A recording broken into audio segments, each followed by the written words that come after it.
Hello guys, welcome back to Logri. How are you all doing? I hope all of you are doing great, all of you are fine and safe. तो आज हम discuss करने वाले हैं how to prepare for ALET 2023 in 3 months from zero. तो अगर आपको नहीं पता है, ALET की नोटिफिकेशन आ चुकी है। आपका जो एग्जाम है वो दिसंबर 2022 के अंदर ही है। ठीक है, 11 दिसंबर 2022 को आपका एग्जाम है ALET 2023 जो है आपका। ठीक है, ये NLU दिल्ली के लिए आपका एग्जाम होता है। डिस्कस करेंगे स्ट्रैटेजी 3 months की। यहाँ पर अब जो स्टूडेंट्स हैं, कुछ students, there are some students who prepare for ALET only and only for ALET। their dream law school is NLU Delhi, so they only and only prepare for ALET. There are students who are going to prepare for ALET plus CLAT, right? And for them, for some of them CLAT is going to be the priority. For some of them ALET is going to be the priority, but they're going to give both of the exams. So I'm going to tell you towards in the middle also of this video कि क्या differences है ALET और CLAT की preparation में, कहाँ पे वो differences है। but मैं आपको बता दूं कि जब से pattern change हुआ है, यस जब से हमारा पैटर्न चेंज हुआ है 2022 में, तो हमारे लिए सबसे अच्छी बात ये हो गई है कि मोस्टली जो हमारा ALET का सिलेबस है सेम है, बिल्कुल क्लाट जैसा ही है, but there are certain differences and वो हम डिस्कस कर लेंगे। एंड बिकॉज चेंज पैटर्न के साथ हमारा सिर्फ और सिर्फ 2022 का ही पेपर हुआ है, तो we have to make sure कि कुछ एक्स्ट्रा टॉपिक्स भी हम अभी कवर कर जाएं, बिकॉज जब तक 2 से 3 पेपर नहीं हो जाते हैं ALET के with the changed pattern, with the changed syllabus, we can not be sure. ठीक है ना, बट हम डिस्कस करेंगे। और इस वीडियो के अंदर सबसे पहले हम डिस्कस करेंगे syllabus. This is very very important, clear cut मैं यहाँ पर सिलेबस डिस्कस करने वाली हूँ। और सिलेबस के अंदर हम टॉपिक्स को डिस्ट्रीब्यूट कर देंगे मोस्ट इंपॉर्टेंट टॉपिक्स में, जो आपको कवर करके जाने हैं और सबसे पहले कवर करने हैं। उसके बाद हम डिस्कस करेंगे वो इंपॉर्टेंट टॉपिक्स जो आपको कवर कर जाने हैं, बिकॉज उनमें से क्वेश्चन आ जाते हैं। देयर आर सर्टेन टॉपिक्स जो अगर आपको टाइम मिल जाए, if you have time, if you want to cover, you can cover, otherwise you can leave those topics also, because they are those topics that used to be there in the paper but were not there in the change pattern जो आया ALET 2022 के अंदर। ये topics नहीं थे, तो बिल्कुल clear cut distribution कर दूंगी। उसके बाद हम डिस्कस करेंगे बुक्स कहाँ से पढ़ना है, स्टडी मटेरियल की क्लैरिटी भी मैं आपको देने वाली हूँ। ठीक है, कि कहाँ से कैसे पढ़ना है। एंड ऑब्वियसली मेरी वीडियो देख रहे हो तो डे टू डे स्केड्यूल तो उसके अंदर इंक्लूडेड होगा ही, तो वो भी हम टाइम टेबल जो है आपके लिए रेडीमेड टाइम टेबल यहाँ पर मैं लेकर आई हूँ, जो आपको आप अगर अप्लाई कर लेते हैं तो पक्का से आपका एग्जाम क्लियर होगा। एंड फिर करेंगे ढेर सारी मोटिवेशन की बातें, ठीक है ना, बिकॉज आई नो आप लोग एक बार डर गए, एक बार पैनिक मोड में आ गए हैं, बट डरने की कोई जरूरत नहीं है यार। पूरा डिटर्मिनेशन और विल पावर स्ट्रॉन्ग करके जाएंगे by the end of this video. चलिए स्टार्ट करते हैं आज के सेशन के साथ। या गाइस, वेलकम टू लॉगिरी। I hope you subscribe to लॉगिरीज YouTube channel and hit that bell notification so that you do not miss any of our videos. And I hope you're following us on Instagram. We're there by the name @IamLogiri. We do pretty motivational stuff out there if you want to stay happy, if you want to stay motivated, and if you want to stay connected a little more with Logiri, then do follow us on Instagram. सबसे पहले अगर आपने ये notification नहीं देखी है तो ये notification 30th August 2022 dated 30th August 2022 है। और इन्होंने बहुत क्लियरली बोल दिया है कि 2023-2024 का जो एग्जाम है वो 11 दिसंबर 2022 जो कि संडे है को होगा, एंड 11 AM to 12:30 PM के बीच में आपका एग्जाम होगा। और 7 सितंबर को फॉर्म्स जो हैं वो अवेलेबल हो जाएंगे national law university delhi.in, national law university delhi.in पर आपके फॉर्म्स जो हैं वो अवेलेबल हो जाएंगे। Modified syllabus of ALET 2022। तो ALET 2022 के मॉडिफाइड सिलेबस के बारे में बात करते हैं BA LLB ऑनर्स प्रोग्राम में। तो ये हमें 2022 के अंदर पैटर्न जो था वो चेंज हुआ, ठीक है ना। तो इस चेंज पैटर्न डिस्कस कर लेते हैं दोबारा से एक बार। पहले भी मैंने बहुत बार डिस्कस किया हुआ, बट यहाँ पर क्लैरिटी होनी चाहिए कि यार पैटर्न क्या है एग्जाम का, ये क्लैरिटी बहुत ज़्यादा ज़रूरी होती है। तो 3 सेक्शंस हैं आपके एग्जाम में, 3 सेक्शंस हैं ये कह रहे हैं, और हमारे 150 MCQ टाइप के क्वेश्चंस आएंगे। MCQs होंगे 150 MCQs और 150 मार्क्स ईच, ठीक है ना।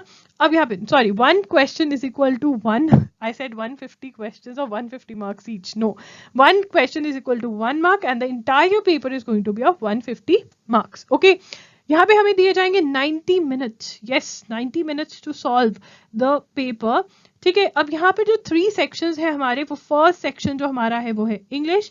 इंग्लिश के अंदर हमारे होंगे 50 क्वेश्चंस, ठीक है। करंट अफेयर्स के अंदर हमारे होंगे 30 क्वेश्चंस एंड हमारे लॉजिकल रीजनिंग के अंदर होंगे 70 क्वेश्चंस। जो ये लॉजिकल रीजनिंग है, this logical reasoning part includes your legal aptitude as well and therefore has 70 questions. So यहाँ पे लॉजिकल और लीगल रीजनिंग एक साथ आ जाती है। यहाँ पे मेंशन किया हुआ है legal principles may be used in logical reasoning section to test candidates understanding and familiarity of legal reasoning, but the examination will not require any prior knowledge of law or technical understanding of legal principles or legal terms। ठीक है, prior knowledge of law is not required। so वो हम discuss करेंगे, क्या कहने की कोशिश करेंगे।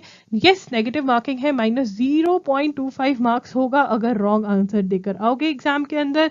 ठीक है, उसके बाद इफ 2 और मोर कैंडिडेट्स, अच्छा ये हम अभी हमें नहीं देखना है। तो ये हमारा जो पैटर्न है ये है। ठीक है, देयर इज नो मैथ्स नहीं आया। ठीक है, अगर हम ALET, I want you guys to go through the ALET 2022 का जो मैंने क्वेश्चन पेपर एनालिसिस किया है।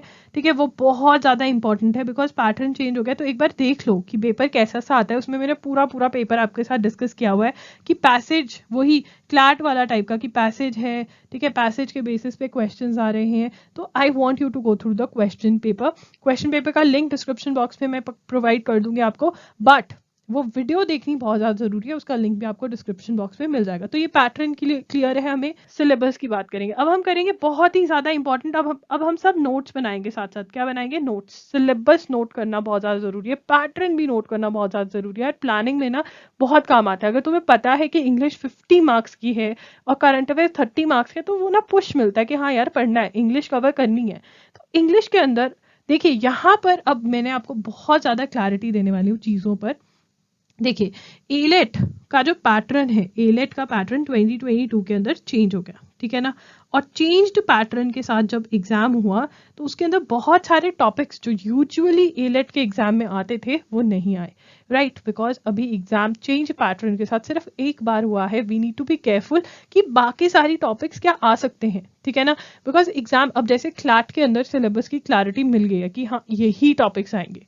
ठीक है ना, बट यहाँ पर हमें अभी वो क्लैरिटी नहीं मिली है। बट क्योंकि हमें लगा था कि एग्जाम जून जुलाई के अंदर होगा या मई जून जुलाई के अंदर होगा, बट हमारा एग्जाम जो है वो दिसंबर के अंदर हो रहा है और बहुत सारे बच्चों के बोर्ड एग्जाम्स है। तो हमें क्या, we should not worry about it, because mostly बच्चे जो एग्जाम देंगे वो सब 12th वाले होते हैं। सबका सेम ही सिचुएशन है जो तुम्हारी है। तो हम क्या करेंगे, जो इस बारी जो हमारे एलेट 2022 के अंदर टॉपिक्स आया ना, हम उनके बिहाफ पे, उनके बेसिस पे हम वो वाले टॉपिक्स तो इंपॉर्टेंट मार्क करेंगे। जो एलेट 2022 के अंदर आए हैं वो हमारे लिए बहुत इंपॉर्टेंट टॉपिक्स हैं। जो थोड़े से कम भी आए हैं, लेस से नंबर आए हैं बट आए हैं, वो भी हमारे लिए इंपॉर्टेंट है। बट जो पहले आया करते थे, मैं उनके आपको टॉपिक्स लिखवा दूंगी कि इनकेस आपके पास टाइम है, इनकेस आपको वो कवर करने आपको पता होना चाहिए, तो वो मैं साइड में लिखवा दूंगी आपको। बट प्रॉमिस मी कि सबसे पहले ये वाले टॉपिक्स पे फोकस करोगे, इन वाले टॉपिक्स को करने नहीं बैठ जाओगे जो कि आते होते थे, जो कि शायद आ सके। ये कौन से वाले टॉपिक्स हैं? शायद वाले टॉपिक्स हैं। बट ये वाले टॉपिक्स हमारे कौन से हैं? पक्के वाले टॉपिक्स हैं। राइट, हिंदी में बोलो तो यहाँ पे इंग्लिश के अंदर हमारे लिए सबसे ज्यादा इंपॉर्टेंट जो है वो है रीडिंग कॉम्प्रीहेंशन और रीडिंग कॉम्प्रीहेंशन बेस्ड वोकैबुलरी। ठीक है, रीडिंग कॉम्प्रीहेंशन हमारे लिए बहुत इंपॉर्टेंट है। वोकैबुलरी के भी भर के क्वेश्चंस दिए हुए थे एलेट के अंदर और पूरा का पूरा हमारा इंग्लिश रीडिंग कॉम्प्रीहेंशन ही था। उसके अंदर कुछ एक दो क्वेश्चंस जो हमारे थे, एक क्वेश्चन पार्ट्स ऑफ स्पीच से था एंड आई थिंक एक question he types of sentences से था। एक क्वेश्चन ही यहाँ से आया। फिगर्स ऑफ स्पीच क्योंकि इनका बहुत फेवरेट है और रीडिंग कॉम्प्रीहेंशन से क्वेश्चंस आ जाते हैं, इसलिए मैंने ये इंपॉर्टेंट के अंदर डाल दिया। बट फर्स्टली हमें क्या कवर करना है? फर्स्ट एंड फॉरमोस्ट हमें रीडिंग कॉम्प्रीहेंशन कवर करना है। ठीक है, न्यूज़पेपर से हमें वोकैबुलरी पढ़नी स्टार्ट कर देनी है। यस, आप मेरे साथ हर रोज एजुगिरी पे न्यूज़पेपर फॉलो करेंगे। It is very very important क्योंकि न्यूज़पेपर हमारा क्लैट के लिए भी इंपॉर्टेंट है, एलेट के लिए भी। और आपका जो एलेट का पेपर है ना, वो पूरा करंट अफेयर्स द हिंदू में से ही आता है। 30 मार्क्स में से अगर अभी भी आप फॉलो करने लग जाओगे ना न्यूज़पेपर, तो आपके 19 to 20 मार्क्स तो पक्का है, पक्का। मतलब इतना सही पेपर आपका हो सकता है अगर अभी से, और अगर कहीं बैकलॉग कवर कर लिया फिर तो पक्का आपके 25 to 26 मार्क्स पक्का से आ सकते हैं। और यही मार्क्स आपके, यही 5 to 6 मार्क्स का जो गैप है, ये आपको या तो एनएलयू दिल्ली दिला देगा या फिर नहीं दिलाएगा। तो यहाँ पर हमारी स्ट्रैटेजी क्या रहनी चाहिए, हमने कैसे क्या पढ़ना है? सबसे पहले तो रीडिंग कॉम्प्रीहेंशन पे अटैक करना है। रीडिंग कॉम्प्रीहेंशन के लिए हमें सबसे पहले we have to understand how to solve questions. हमें डायरेक्टली रीडिंग कॉम्प्रिहेंशन के क्वेश्चंस नहीं सॉल्व करने हैं। कौन से क्वेश्चंस आते हैं? मीनिंग ऑफ वर्ड्स तो वोकैबुलरी टाइप का हो गया, statements true from the passage, inference, conclusion, primary purpose, assumption, tone of the passage, title of the passage, ये वाले सारे टाइप के क्वेश्चंस मुझे ये ऐसे हर रोज एक एक टाइप उठा लेना है, और मुझे इनको स्टडी करना है। ठीक है, जो बुक्स है। अब यहाँ पे understanding how to solve questions, देखिए सबसे पहले तो जीमैट का एक पीडीएफ शेयर किया हुआ है मैंने, वहां से आप पढ़ सकते हैं। ठीक है, मेरी वेबसाइट www.loggery.com है, वहां पर आप जाइए और वहां से आप वो मतलब पढ़ सकते हैं रीडिंग कॉम्प्रिहेंशन। ठीक है, आप अरुण शर्मा बाय कर सकते हैं। अरुण शर्मा नहीं बाय करनी, ठीक है, मत बाय करिए, आप जीमैट वाली बुक में से कर लीजिए। ठीक है, गूगल कर सकते हैं इन क्वेश्चंस के बारे में, वहां से आप पढ़ सकते हैं। बट आई वुड से कि जीमैट वाली बुक में से करोगे तो बहुत बढ़िया रहेगा, बिकॉज जीमैट वाली बुक का सबसे बेस्ट पार्ट पता है क्या है? कि जो हमारा सेकेंड स्टेप है, स्टेप 2 जो हमारा है रीडिंग कॉम्प्रिहेंशन की, जब हम बात करते हैं तो स्टेप 2 हमारा ये कि हमने अंडरस्टैंड कर लिया कि कैसे क्वेश्चन सॉल्व करने हैं। उसके बाद हमें थ्योरी, अपनी अंडरस्टैंडिंग अप्लाई करनी है। और यहाँ पे हमारा एम क्या होना चाहिए कि हमारा जो आंसर है वो करेक्ट आए, but with reason, correct with reason. ठीक है ना, ये नहीं होना चाहिए कि आंसर करेक्ट आ रहा है बट रीजन नहीं पता। अगर स्टेप 2 के अंदर हमें ये क्लैरिटी नहीं आती, विद रीजन अगर हम आंसर देना नहीं सीखते हैं, तो हमें मॉक के टाइम पे प्रॉब्लम आएगी कि कभी हमारा मॉक अच्छा जा रहा है, कभी नहीं, बिकॉज हमें कॉन्सेप्ट क्लैरिटी तो है नहीं, तो हमें पता नहीं हम क्यों आंसर मार्क कर रहे हैं। तो गेस वर्क पे गेम नहीं खेलनी है। अगर स्टेप 2 के ऊपर आपसे 7 to 10 डेज, 10 to 15 डेज भी लग जाते हैं, कोई बात नहीं, बिकॉज ये वाला जो स्टेप 2 है, ये ना सिर्फ रीडिंग कॉम्प्रिहेंशन में हेल्प करेगा हमें, ये हमें कहीं ना कहीं लॉजिकल रीजनिंग में भी हेल्प करेगा। ठीक है, तो ये वाली बात। तो जीमैट की जो बुक है उसके अंदर हमें जो क्वेश्चंस दिए हुए, चाहे वो कम क्वेश्चंस है, अगर आप एक दिन में एक पैसेज भी सॉल्व करते हो ना इस स्टेज के ऊपर, it is fine, but you should know the reason. ठीक है, रीजन पता होना चाहिए, और जीमैट की बुक में रीजंस दिए हुए हैं, तो ये हमें हेल्प करेगा। उसके बाद हमारा आता है स्टेप 3, जिसके अंदर हमें टाइम मैनेजमेंट करना है। हमें क्या करना है? टाइम मैनेजमेंट करना है। और टाइम मैनेजमेंट क्यों करना है? क्योंकि 90 मिनट्स दिए गए हैं हमें, और 90 मिनट्स में हमें 150 क्वेश्चन सॉल्व करने हैं, जिसके अंदर से अगर हम 10 मिनट्स अपने जीके के निकाल देते हैं कि ठीक है, जीके हमने 10 to 12 मिनट्स में 30 क्वेश्चन फटाफट से पढ़ देने हैं, उसके बाद हमारे पास रह गए 80 मिनट्स। अब 80 मिनट्स में आपको मतलब आप ज्यादा से ज्यादा भी 35 to 40 मिनट्स में आपको इंग्लिश करना ही पड़ेगा, बिकॉज आपका जो दूसरा है 70 क्वेश्चंस उसके अंदर है, वो उससे भी ज्यादा लेंदी है। यहाँ पे तो 50 क्वेश्चंस है इंग्लिश में, तो 35 की तरफ ही रखो, उसको ज्यादा टाइम आपको देना पड़ेगा। 30 to 35 मिनट्स के अंदर आपको 8 to 9 क्वेश्चंस डिफरेंट लेंथ्स के सॉल्व करने हैं। ठीक है, तो एलेट के अंदर कुछ आपके बड़े हैं, तो ये भी है कि अगर बड़ा पैसेज है तो ज्यादा क्वेश्चंस है, छोटा पैसेज है तो 2 से 3 क्वेश्चंस है उसमें से। ठीक है, तो ये हमें स्पीड भी डेवलप करनी है। ठीक है, अगेन यही स्ट्रैटेजी, बिल्कुल सेम स्ट्रैटेजी हम क्लैट के लिए भी लगा रहे हैं। तो अगर आप क्लैट के लिए पढ़ रहे हो तो ये सेम स्ट्रैटेजी आप ऑलरेडी लगा रहे हो, एंड अगर आप सिर्फ और सिर्फ एलेट की तैयारी करो तो भी आप ये स्ट्रैटेजी लगा सकते हो, नो प्रॉब्लम, कोई प्रॉब्लम नहीं इसमें। और अगर जब हमारा सारा सिलेबस खत्म हो जाता है ना, या फिर अगर मैंने ये ऑलरेडी, मेरे को पार्ट्स ऑफ स्पीच और टाइप्स ऑफ सेंटेंसेस मैंने स्कूल में करे हुए मुझे ऑलरेडी आते हैं, तो फटाफट से कर सकती हूँ, नहीं तो मैंने यूट्यूब पे एक वीडियो देख लेनी है फटाफट से। ठीक है, और एक ही दिन में ये खत्म कर देना है, 1 डे के अंदर खत्म कर साइड पे करना है। ये वाले जो मेरे टॉपिक्स हैं इनको मैं तभी हाथ लगाऊंगी अगर मेरा सारा सिलेबस खत्म हो गया है। ठीक है, अगर मेरे बोर्ड्स नहीं है, मेरे पास जो टाइम है वो कम नहीं है, तब मैं आऊंगी इन टॉपिक्स पे। पहले मैं सारा का सारा सिलेबस खत्म करूंगी, मैं पहले ये टॉपिक्स नहीं कर सकती। ठीक है ना, अगर आपको ये टॉपिक्स करने हैं तो आप एसपी बख्शी की बुक ले सकते हैं, आप आरएस अग्रवाल की बुक ले सकते हैं, ऑब्जेक्टिव इंग्लिश की कोई भी बुक ले सकते हैं, बट आप स्टार्टिंग में ये बुक भी नहीं खरीदेंगे। अगर आप इस स्टेज तक पहुंचते कि आपका सारा सिलेबस खत्म हो गया, तब आप ये टॉपिक्स करेंगे। पहला फोकस यहाँ पे रीडिंग कॉम्प्रिहेंशन है, ये वाले टॉपिक्स भी पहला फोकस नहीं है।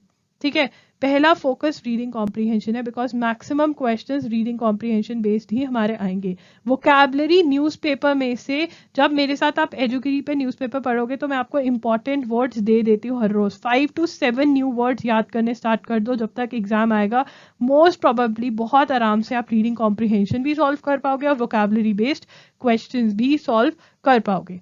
राइट बात करते हैं लीगल एप्टीट्यूड क्या की या फिर लीगल रीजनिंग की। यहाँ पर इन्होंने कह दिया no prior knowledge of law required. क्या लिखा है इन्होंने, क्या लिखा है हमने पैटर्न में देखा, no prior knowledge of law required, है ना। इसका क्या मतलब है कि लॉ हम पढ़े नहीं बिल्कुल। अगर हम प्रीवियस ईयर का पेपर मतलब 2022 का, इसी साल का जो 2022 का पेपर हुआ वो एनालाइज करते हैं तो प्रीवियस ईयर की नॉलेज हमें बहुत बहुत ज़्यादा हेल्प कर रही है। मतलब प्रीवियस नॉलेज हमें लॉ में हेल्प करिए। बट हम बेसिक टॉपिक्स पढ़कर जाएंगे अपने torts, criminal law, contracts, Indian constitution का मेरा अपना कोर्स भी है, आप वो भी बाय कर सकते हैं। वो अंडरस्टैंडिंग में आपको बहुत बहुत ज़्यादा हेल्प करेगा। Link is in the description box, ठीक है, वो आप चेकआउट कर सकते हैं। तो सबसे पहले यहाँ पर जो चीज़ आपको ध्यान रखनी है वो ये ध्यान रखनी है कि आपको चीज़ें लर्न नहीं करनी है। You don't have to learn things, no you don't have to learn things. Then what you have to do, you have to understand. जो भी लिखा हुआ है उसको समझो। याद करने का कोई फायदा नहीं, बिकॉज उन्होंने याद के बेसिस पे आपसे क्वेश्चन पूछने ही नहीं, उन्होंने तो आपसे क्वेश्चन अंडरस्टैंडिंग के बेसिस पे पूछने हैं। तो आप फटाफट से ये पढ़ सकते हो, बट अंडरस्टैंडिंग लेकर आनी है।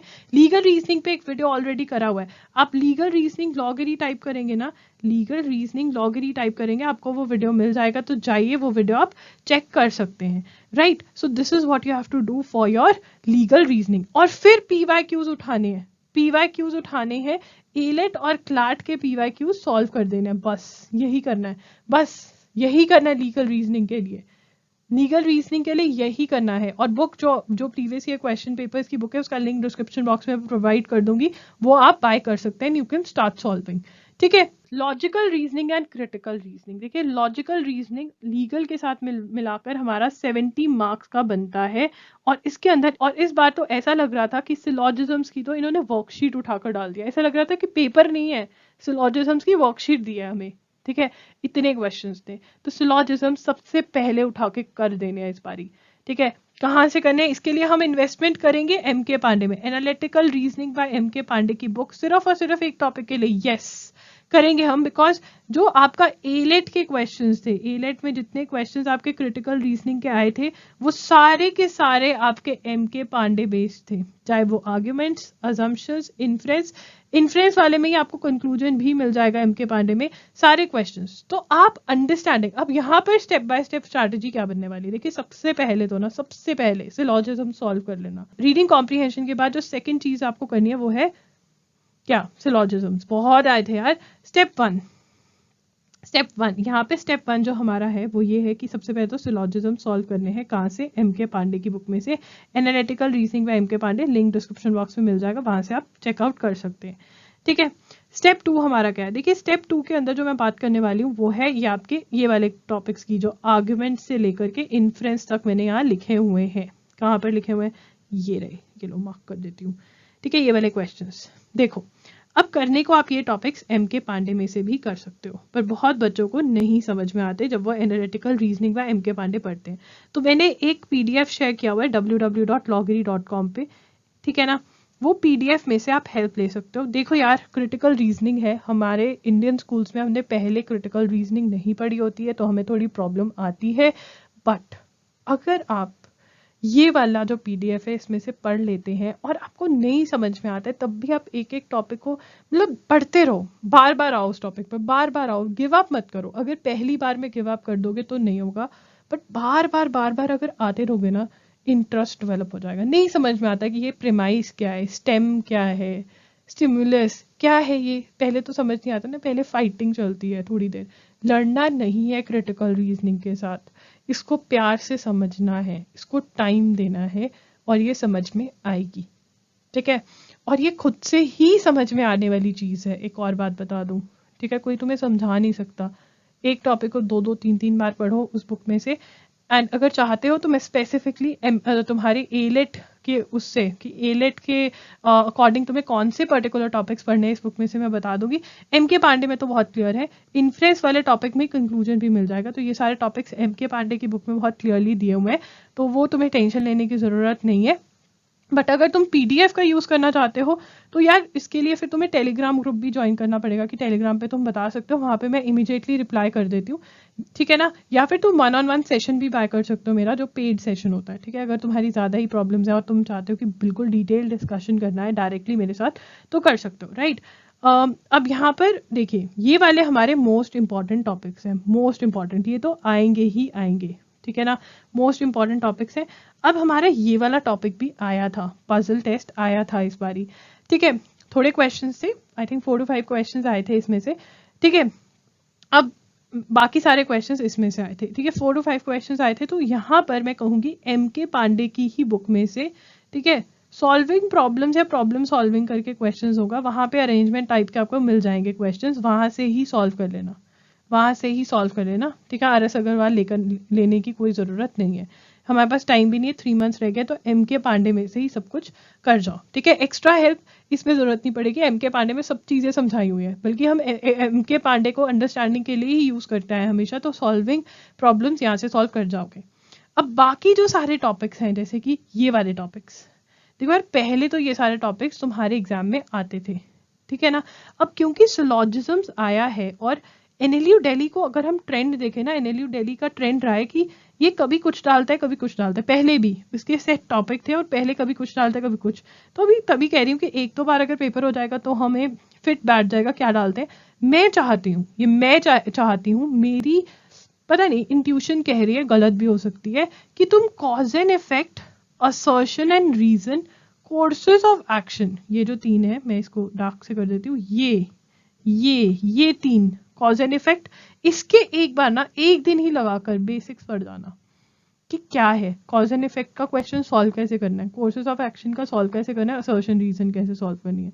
असर्शन रीजन तो आई थिंक इस बारी भी आई हुई थी, नहीं आई थी, मतलब ये कर लेना यार, ये 3 टॉपिक्स एक्स्ट्रा टाइम निकालना, किसी दिन एक्स्ट्रा टाइम निकाला, ये मैंने शेड्यूल में भी नहीं डाले हैं, बट मैं एक्सपेक्ट करती हूँ हार्ट टू हार्ट टॉक लॉगरियंस और मेरे बीच में, ये 3 टॉपिक तुम्हें एम के पांडे में बहुत बढ़िया मिल जाएंगे, एम के पांडे से कर जाओ यार ये 3 टॉपिक्स, यस। ये पेपर में मतलब मुझे लगता है, क्योंकि वो ना उनका ट्रेंड जो देखो, अगर हम पिछले सालों के क्वेश्चन पेपर्स एनालाइज करते हैं तो वो कभी कभी कुछ डाल देते हैं, कभी कुछ, जैसे इंग्लिश में कभी ग्रामर ज़्यादा कभी वोकैब ज़्यादा, ऐसे करते थे ये पहले।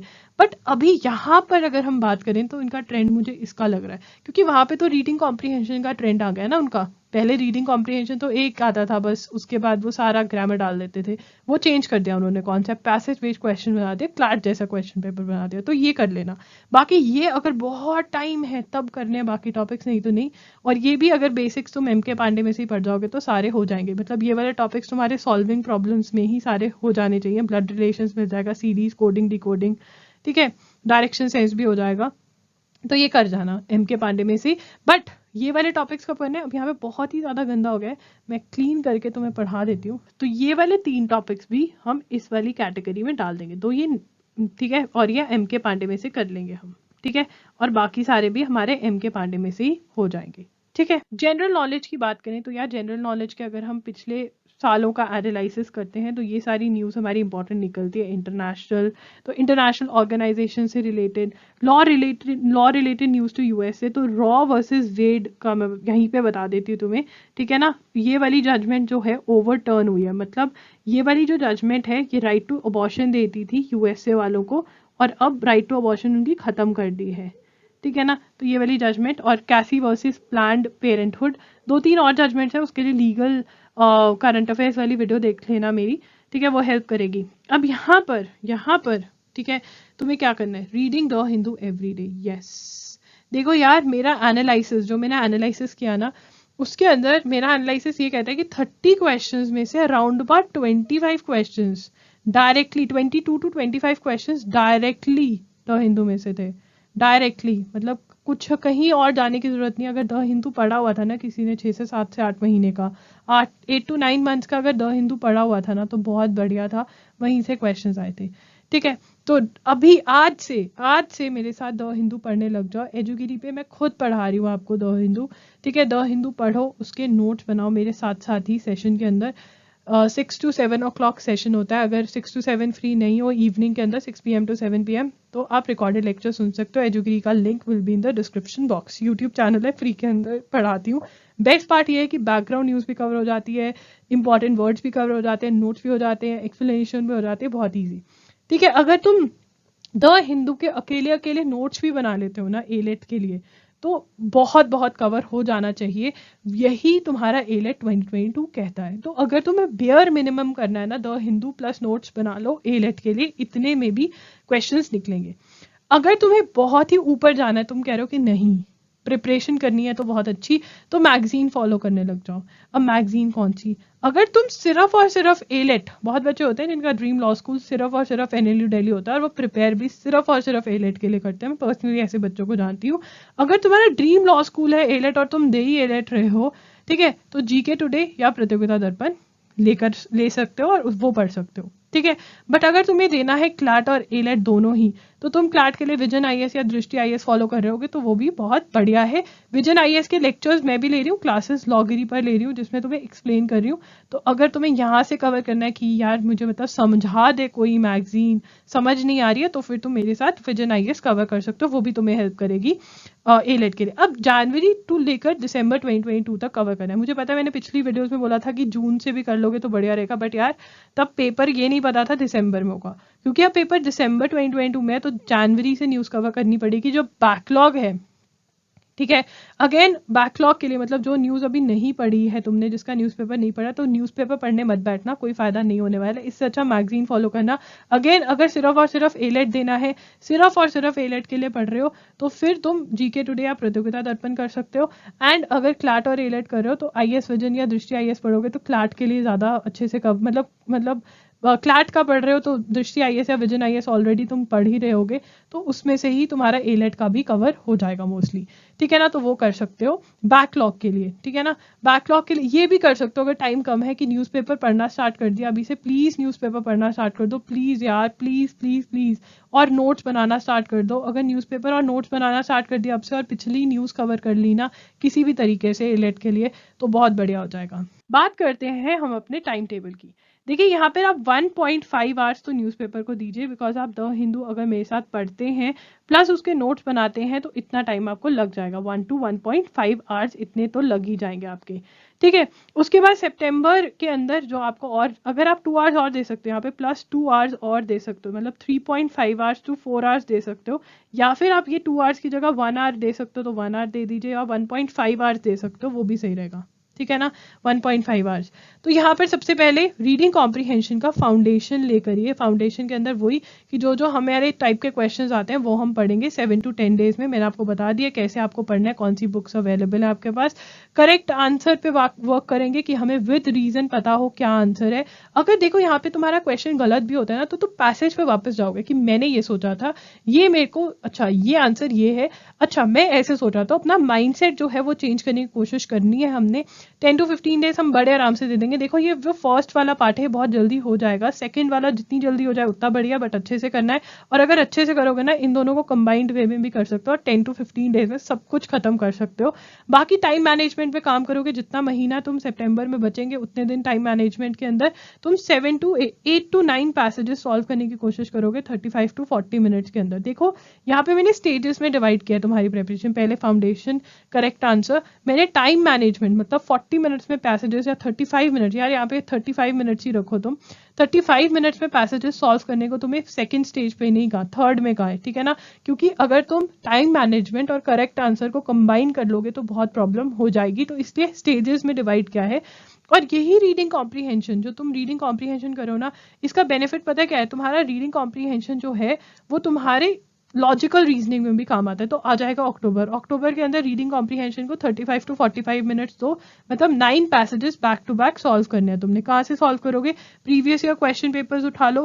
प्रीवियस ईयर क्वेश्चन पेपर्स खत्म हो गए तो फिर तुम अजय सिंह की बुक आती है अरिहंत की, वो बाय करके उसमें से सॉल्व करते रहो जब तक तुम्हारी स्पीड नहीं बनती है. तो ये 40 मिनट्स इसको दे रहे हो, उसके बाद भी तो 40 मिनट्स बच ही जाते हैं, 30-40 मिनट्स. उसके बाद काम करने लग जाओ. फॉर 15 डेज ही तुम प्रैक्टिस करोगे रीडिंग कॉम्प्रीहेंशन. तो उसके बाद 15 डेज ऑफ अक्टूबर ये प्रैक्टिस करोगे, बचा खुचा जो टाइम है वो हम क्रिटिकल रीजनिंग पे लगाएंगे, मतलब लॉजिकल रीजनिंग। या देखो अब यहाँ पर मैं तुम्हें एक बात क्लियर कर देना चाहती हूँ बहुत ही अच्छे से।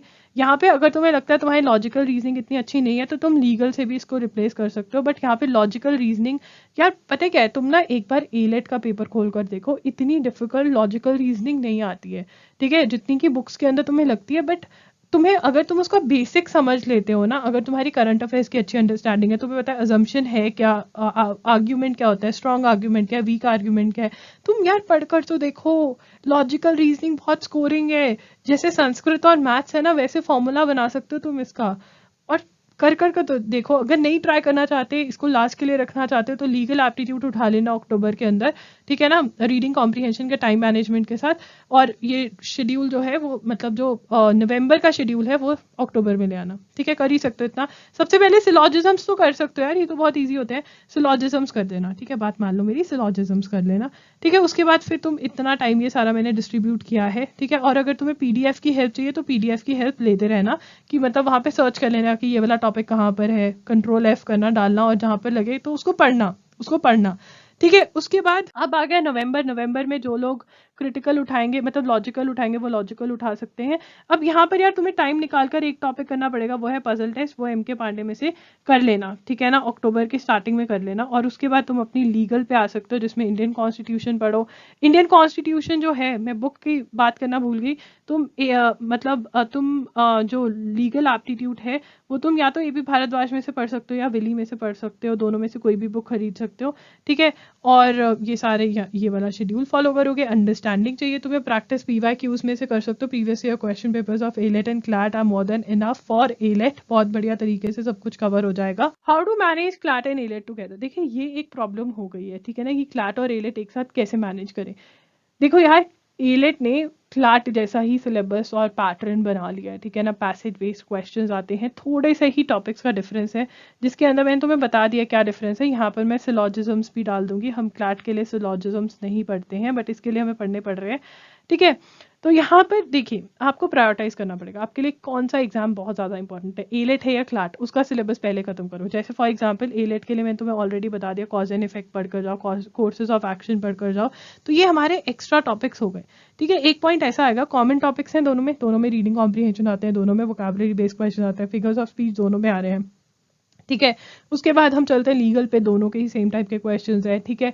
उसके बाद हमारा आता है करंट अफेयर्स, दोनों के लिए पढ़नी है, इसकी तो थोड़ी फिर द हिंदू टाइप्स है, मतलब अगर न्यूज़पेपर फॉलो करो बहुत बहुत कवर हो जाएगी, ईजी है current affairs as compared to CLAT, ठीक है। ईजी नहीं मैं कहूँगी, बहुत ही रेलिवेंट करंट अफेयर्स डालते हैं लोग, क्लैट की तरह नहीं है कि कुछ भी उठा के डाल रहे हैं, एलेट वाले रेलिवेंट डालते हैं, बहुत गुड क्वेश्चंस डालते हैं, and I think their strategy of testing, the way they are testing your current affairs is completely on the right track, right. तो ऐसे ही रहे तो बहुत बढ़िया रहेगी। तो देखो करंट अफेयर्स, इंग्लिश का मोस्ट पार्ट सेम है हमारा, लॉजिकल का सेम है, वही अजम्पशन, आर्गुमेंट, इन्फ्रेंस, ठीक है। अब यहाँ पे डिफरेंस हमारा जो आता है mainly, English, legal, logical, current affairs mostly same है हमारा, ठीक है। जो डिफरेंस है वो यहाँ पे लिखे हुए मैंने, और मैथ्स, ठीक है। एलेट के अंदर मैथ्स जो है वो क्रॉस आउट हो गया है, बट क्लैट के लिए हमें मैथ्स और डाटा इंटरप्रिटेशन, तो एक पॉइंट आएगा, पहले तो कर लो जो सेम है। देखो जो मैंने क्लैट का 3 मंथ्स का स्ट्रैटेजी शेयर किया, उसके अंदर भी यही स्ट्रैटेजी है, टुवर्ड्स नवंबर दिसंबर हम मैथ्स उठा रहे हैं, ठीक है। अगर हम 0 से स्टार्ट कर रहे हैं तो यहाँ पर अगर तुम्हें, मतलब नवंबर में जाके तुम्हें देखना पड़ेगा, अच्छा मेरी प्रायोरिटी क्या है, मेरी प्रायोरिटी क्लैट है या एलेट है, ठीक है, वो तुम्हें देखना पड़ेगा। हाँ नो डाउट तुम्हें एक चूज करना पड़ेगा, एंड वो अगर कर लेते हो तो बहुत बढ़िया है। Things to keep in mind, compartmentalise, fix slots for law entrance preparation. या देखो 12th के मार्क्स का तुम्हारा कोई बेनिफिट नहीं होने वाला है, एंड अगर तुम्हारे 5 से 7%, 5 to 7% कम आ भी जाते हैं ना, कोई फर्क नहीं पड़ता। देखो मैं तुम्हें ये नहीं बोल रही हूँ कि बोर्ड्स के लिए पढ़ना छोड़ो, सबसे पहले तुम स्कूल में बोर्ड्स का पढ़ रहे हो, अच्छे से पढ़ो, मतलब जो टीचर पढ़ा रही है ना उसको एक टक पढ़ो, कि अगर इसने ये टॉपिक मुझे करवा दिया है ना तो घर जाके बस एक रीडिंग मारो बोर्ड्स की, ये खत्म है। प्रॉमिस करो जो पढ़ोगे अच्छे से पढ़ोगे, नहीं तो नहीं पढ़ोगे, चाहे वो एलेट का है, क्लैट का है, बोर्ड का है, सिंपल। जहां पे भी पढ़ रहे हो, ट्यूशन पे कोई पढ़ रहा है तो ऐसे पढ़ो कि हाँ यार ये पढ़ा रहे हैं तो इसको अच्छे से पढ़ता हूँ, कि ना एक रिवीजन हुई और खत्म, ये करना स्टार्ट करो। कंपार्टमेंटलाइज का मतलब होता है कि अगर 2 से 4 लॉ का टाइम है तो भाई 2 बजे बैठ जाऊंगा और 4 बजे उठ जाऊंगा, 5 बजे जिसका टाइम है वो करूंगा। अगर 5 बजे मुझे चिल मारना है तो 5 से 5:20 चिल मारूंगी, और 5:20 अगर मुझे बोर्ड्स का पढ़ना है तो मैं बोर्ड्स का पढ़ना स्टार्ट कर दूंगी। कंपार्टमेंटलाइज का मतलब जितना टाइम उतना देना, और with full focus, with full focus. उस टाइम पे नहीं कुछ याद आना चाहिए, no no no no. Create combined schedule for board preparation and law entrance exam. तुमने ही दोनों देने हैं तो तुम एक कंबाइंड शेड्यूल बनाओगे, अलग अलग नहीं बनाना है। अगर 5 से 10% तुम्हारे बोर्ड्स में कम हो जाएंगे तो कोई फर्क नहीं पड़ता है, रिश्तेदारों को और नेबर्स को साइड करो। एनएलयू चाहिए तो थोड़ा यहाँ पर कॉम्प्रोमाइज करना पड़ेगा, ठीक है ना, पढ़ना पड़ेगा। उसके बाद find out gaps in the day which, पूरे दिन में जो भी तुम्हें टाइम वेस्ट लगता है, तुम्हारी स्कूल में ब्रेक होती है खाने की, ठीक है, टिफिन खाते खाते भी पढ़ाई करो। कोई टीचर है जो बहुत ही बेकार पढ़ाती है, पता है सब कुछ खुद से ही पढ़ना पड़ेगा, उसके पीरियड में तो लेकर जाओ बढ़िया करंट अफेयर्स की मैगजीन और उठाकर पढ़ो। बस में स्कूल जाते हो, बस में स्कूल आते हो तो वहां पर पढ़ो। मतलब जो तुम्हारे टाइम जहां पर तुम गप्पे हाँक रहे हो ना, वो वाले टाइम को यूज करो। शादी में भी जाते हो ना, आईएएस विजन दृष्टि आईएएस खोलकर बैठ जाओ और पढ़ो वहां पे भी, प्लीज गाइस। और इस टाइम पे तो शादियों में जाना ही नहीं है, सब कुछ बंद, बर्थडे पार्टी सब कुछ। तुम्हारा बर्थडे भी आ रहा है तो भूल जाओ उसको। एंड फाइंड आउट गैप्स, ये बहुत जरूरी है। Self study is the key, yes, इस टाइम पे कुछ भी है, सेल्फ स्टडी से टाइम बचेगा। Plan on paper, yes, planning on paper is very very important. जो भी प्लान करो, जो भी क्वेश्चन है उसको ऑन पेपर सॉल्व करो। Plan the next day 1 night before, कल क्या करना है वो आज ही डिसाइड कर सो जाओ। Give your 100%, you need to have a plan. मेरे प्लान में जो मैं दे रही हूँ वो सजेस्टिव प्लान है, तुम अपनी चेंजेस करो उसके अंदर, ठीक है। गिव योर 100% में जब बैठे हो तब मतलब तब अपना फुल फोकस दो। एम फॉर 95 प्लस, 95 प्लस के लिए एम कर रहे हो ना तो तुम्हारी एडमिशन पक्की है। इस बारी आई थिंक, एक मिनट रुको, मैंने यहाँ पे लिखा हुआ था, इस बारी थर्ड लिस्ट के अंदर जनरल कैटेगरी में 88.25 वाला जो थर्ड लिस्ट के अंदर गया है, वो बस एक ही 88.25 वाला गया है। बट अगर हम सेफ साइड चले तो 95 प्लस में एज ए जनरल कैटेगरी आपकी 100% एडमिशन होने के चांसेस रहेंगे। 99.9 कर लेते हैं, ठीक है। तो 95 प्लस लेकर आने यहाँ पे कोई डिफिकल्ट नहीं है यार। इंग्लिश अच्छे से पढ़ लो, इंग्लिश अच्छे से कर लो, करंट अफेयर्स अच्छे से कर लो। दिमाग में तुम बना सकते हो कि हाँ इतने नंबर आ जाएंगे, और फिर लॉजिकल लीगल कर लो। तो नंबर 90 प्लस 95 प्लस लेकर आना, अगर अभी से स्ट्रैटेजी बनाओगे तो कोई डिफिकल्ट नहीं है एलेट के अंदर। एंड प्लीज अगर ड्रॉप के बारे में सोच रहे हो तो मैंने ऑलरेडी एक वीडियो कर दिया है जिसके अंदर मैंने तुम्हें समझाया कि क्यों तुम्हें अभी से ड्रॉप के बारे में नहीं सोचना चाहिए। इंस्टेड अगर तुम 1 घंटा भी दे सकते हो, if you can give just 1 hour, तब भी उसको अच्छे से दो, अपनी तैयारी कंटिन्यू रखो, don't give up on your preparation. So guys that's it for today's video. I hope आपको वीडियो हेल्पफुल लगी होगी। अगर वीडियो हेल्पफुल लगी तो लाइक कर देना, चैनल को सब्सक्राइब कर देना, बेल बटन पे हिट कर देना। And you can follow us on Instagram, we are there by the name @IamLoggery. You can also follow us on Telegram, we are there by the name Loggiri. You can comment down below, you can book a one-on-one session with me. The link is in the description box. Go ahead, it is a paid session. You can talk to me directly, वहाँ पे सारी problems का solution आपको मिल जाएगा। Right, that's it. Give up हम करेंगे नहीं क्योंकि हम लॉगेरियंस है। Continue continue continue with full focus. That's it, लॉगेरी signing off. I will see you super soon. Bye and take care.